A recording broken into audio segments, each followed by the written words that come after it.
Segunda de Timoteo, capítulo 1, versículos 6 al 7, versión Reina Valera 1960. Por lo cual te aconsejo que avives el fuego del don de Dios que está en ti por la imposición de mis manos, porque no nos ha dado Dios espíritu de cobardía, sino de poder, amor y de dominio propio. Amén. Cuando el pueblo de Israel se encontraba en el desierto, había construido el tabernáculo de reunión, el cual era el lugar donde Dios se manifestaba a su pueblo. Junto a la entrada de este estaba el altar de bronce donde se ofrecían los sacrificios. Sin embargo, era responsabilidad de los sacerdotes mantener encendida su llama. Esto está en el libro de Levíticos capítulo 6 versículo 12 al 13. Y el fuego encendido sobre el altar no se apagará, sino que el sacerdote pondrá en la leña cada mañana y acomodará el holocausto sobre él, y quemará sobre él la grosura de los sacrificios de la paz.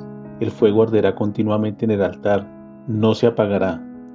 De la misma manera como el pueblo de Israel mantenía el altar, el fuego encendido, cada uno de nosotros como creyentes debemos mantener prendida la llama de nuestra comunión con el Espíritu Santo, aún más si somos servidores de su gracia. Sin embargo, muchas veces enfrentamos dificultades en nuestra vida diaria que nos podrán desanimar y alentarnos a abandonar todo. Pero es allí cuando debemos más que nunca avivar el fuego del don de Dios que hay en nosotros. El apóstol Pablo, en su segunda carta a Timoteo, nos enseña cómo mantenernos fieles aún en las más duras pruebas. Recordemos lo que dice segunda de Timoteo capítulo 4 versículo 6, porque yo ya estoy para ser sacrificado y el tiempo de mi partida está cercano. Para esta época en la que se escribe esta porción de la Escritura, el apóstol Pablo estaba sentenciado a muerte, ya que el emperador romano Nerón había decretado el exterminio de todos los cristianos. Esto significa que el futuro de la iglesia se veía incierto y más aún al saber que uno de los precursores del Evangelio entre los gentiles estaba a punto de morir. Veamos cuál era la situación de la iglesia en ese momento. En esta carta el apóstol detalla todo por lo que la iglesia estaba atravesando. Primero, habían divisiones entre ellos, ya que la iglesia de Éfeso, que una vez Pablo fundó y pastoreó, le dio la espalda. Eso está en 2 de Timoteo capítulo 1 versículo 15. Segundo, había surgimiento de apóstatas entre la iglesia.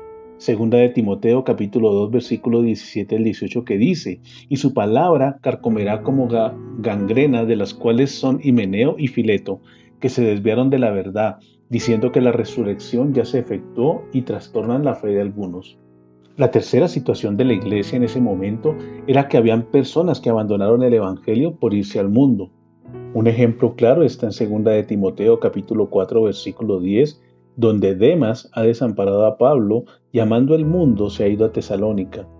Habiendo sido un hombre, un gran colaborador de Pablo, se apartó de los caminos de Dios.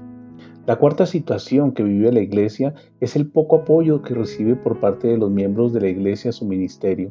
Segunda de Timoteo capítulo 4 versículo 16 al 17 dice, en mi primera defensa ninguno estuvo a mi lado, sino que todos me desampararon. No les sea tomada en cuenta, pero el Señor estuvo a mi lado y me dio fuerzas para que por mí fuese cumplida la predicación y que todos los gentiles oyesen. Así fui librado de la boca del león. La quinta situación que estaba experimentando la iglesia en la época de Pablo es que habían personas que se dedicaban a causarles daños a los que le servían a Dios. Un ejemplo claro está en 2 de Timoteo capítulo 4 versículo 14 que dice, Alejandro el calderero me ha causado muchos males, el Señor se lo pague conforme a sus hechos. Pablo entendía muy bien su situación, sabía que había sido sentenciado y que tenía que poner en manos de otra persona el ministerio que Dios le había entregado. Por eso Timoteo fue la persona elegida para poder continuar con ese proceso de evangelización. Pero ¿cuál era la situación actual de Timoteo en ese tiempo?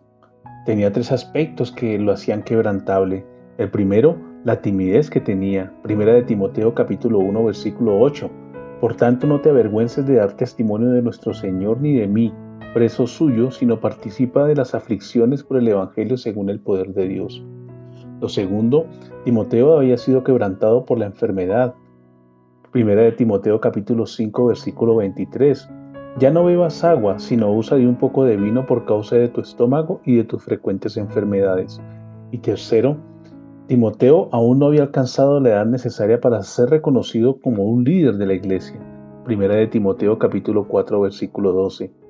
Ninguno tenga en poco tu juventud, sino sé ejemplo de los creyentes en palabra, en conducta, amor, espíritu, fe y pureza. Así como Timoteo, cada uno de nosotros hemos sido llamados para mantener vivo el fuego del don de Dios en nuestro corazón. Y la única manera de poderlo hacer y mantener vivo ese fuego es a través de, primero, la lectura constante, diaria de la palabra de Dios en nuestras vidas. La segunda, a través de la oración y la comunión permanente con Dios. Y la tercera, buscando la llenura del Espíritu Santo de Dios en nuestras vidas. Por eso, nunca debemos olvidar que en nuestro diario vivir vamos a encontrar dificultades, vamos a tener pruebas y situaciones difíciles. Pero si descansamos en Dios, si permitimos que Dios cumpla su propósito en nuestras vidas, podremos ver un cambio significativo y transformador en cada uno de nosotros. Si has perdido ese deseo y esa hambre desesperada por la palabra de Dios y por buscar de Dios, es momento de cambiar y venir delante de su presencia, humillando nuestros corazones y permitiendo que Él, a través de su Santo Espíritu, nos transforme. Feliz día, Dios les bendiga.